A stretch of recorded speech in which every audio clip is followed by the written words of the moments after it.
शरीफ की अपीलों पर इस्लामाबाद हाई कोर्ट के chief justice Aamir Farooq, justice Miangul Hassan Aurangzeb भी समाअत करेंगे।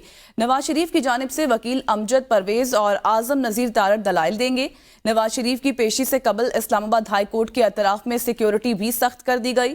541 के करीब एहलकार सिक्योरिटी के फराइज सर अंजाम दे रहे हैं।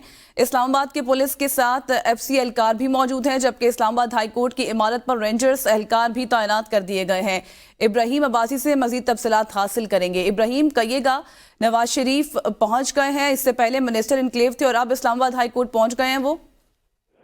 जी बिल्कुल, साबिक वज़ीर-ए-आज़म नवाज शरीफ जो है अल अज़ीज़िया और एवनफील्ड रेफरेंस में जो है वो सजा के खिलाफ जो उनकी अपीलों की दरख्वास्त जो मंजूर हुई थी उसके खिलाफ आज जो है वो उसकी समाअत होगी। इस्लामाबाद हाई कोर्ट का 2 रुकनी बेंच जो है वो उस केस की समाअत करेगा। इस्लामाबाद हाई कोर्ट की चीफ जस्टिस आमिर फारूक और जस्टिस मियां गुल हसन औरंगजेब जो है वो इस केस की जो है वो समाअत करेंगे। और जो पाकिस्तान मुस्लिम लीग नून के जो कायद है नवाज शरीफ, उनकी तरफ से जो है उनके वकला जो है वो एवनफील्ड रेफरेंस के हवाले से जो है वो अदालत को मुतमईन करेंगे और उसके अपने जो है वो दलाइल जो है वो आज देंगे। गुज़िश्ता समाअत पर अदालत ने एवनफील्ड रेफरेंस के हवाले से नवाज शरीफ के वकला से जो है वो दलाइल तलब किए गए थे। इस सिलसिले में जो इस्लामाबाद हाई कोर्ट की सिक्योरिटी है वो हाई अलर्ट कर दी गई है। जुमे के रोज जो है इस्लामाबाद हाई कोर्ट के रजिस्ट्रार ऑफिस की तरफ से एक सर्कुलर जारी किया गया था, जिसमें IG को हिदायत की गई थी, IG इस्लामाबाद को वो इस्लामाबाद हाई कोर्ट की जो सिक्योरिटी है उसको सख्त से सख्त बनाए और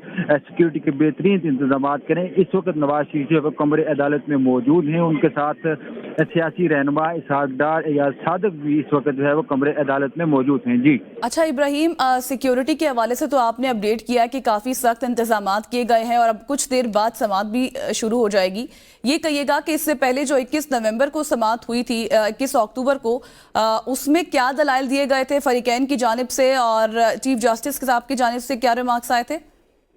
जी बिल्कुल, जो गुज़िश्ता समाअत हुई थी उसमें बुनियादी तौर पे अदालत ने जो अहम चीज़ पूछी थी वो ये पूछी थी कि आपको कितना वक्त दरकार होगा अपने दलाइल देने के लिए। ये अदालत की तरफ से ये भी कहा गया था कि आप फिलहाल जो है वो अल अज़ीज़िया रेफरेंस को भूल जाएं, आप एवनफील्ड रेफरेंस के ऊपर जो है वो अपने दलाइल दें, जिसके ऊपर जो है वो पाकिस्तान मुस्लिम लीग नून के जो सरबराह हैं कायद है नवाज शरीफ, उन्होंने जो है वो उनके वकला ने जो है वो ये कहा था हमें तकरीबन 4 या 6 घंटे जो है वो दरकार होंगे, जबकि नायब प्रोसिक्यूटर जनरल की तरफ से अदालत को बताया गया था कि हमें कम से कम आधा घंटा जो है वो दरकार होगा, हम अपने दलाइल जो है मुकम्मल कर सकेंगे। अच्छा इब्राहिम, आजम नजीर तारड़ की साहब की जानिब से ये भी कहा गया था कि हमने एक सीक्वेंस बनाया हुआ है कि पहले हम लोग एवनफील्ड के ऊपर रिमार्क्स देंगे और फिर अल अज़ीज़िया के ऊपर देंगे दलाइल। जी बिल्कुल, आजम नजीर तारड़ की जाने से पहले ये बताया गया था कि हम एक सीक्वेंस मैनेज कर लेते हैं कि पहले हम अल अज़ीज़िया के ऊपर जो है वो दलाइल देंगे ताकि तरतीब के साथ जो है वो अदालत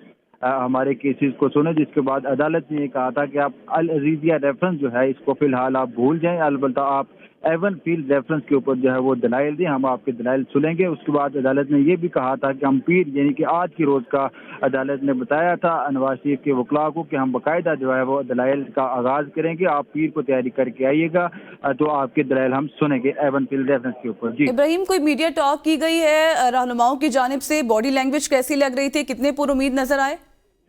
जी बिल्कुल, जो पाकिस्तान मुस्लिम लीग नून के रहनुमा हैं वो बड़े पुरुमीद हैं। उस्मा बुखारी ने जो बाहर मीडिया से गुफ्तगू की, उन्होंने ये कहा कि अदालत को चाहिए था कि हमारे मांगे बगैर हमें रिलीफ दिया जाता है, लेकिन फिर भी हमें अदालत आना हमारा हक है। हम अदालत से जो है नवाज शरीफ के साथ जो नाइंसाफ़ी की गई है माजी में उसका हिसाब लेंगे और अपना इंसाफ जो है हमारा बुनियादी हक है वो हासिल करेंगे पाकिस्तान की अदालतों से। जी सही, बहुत शुक्रिया इब्राहिम अब्बासी।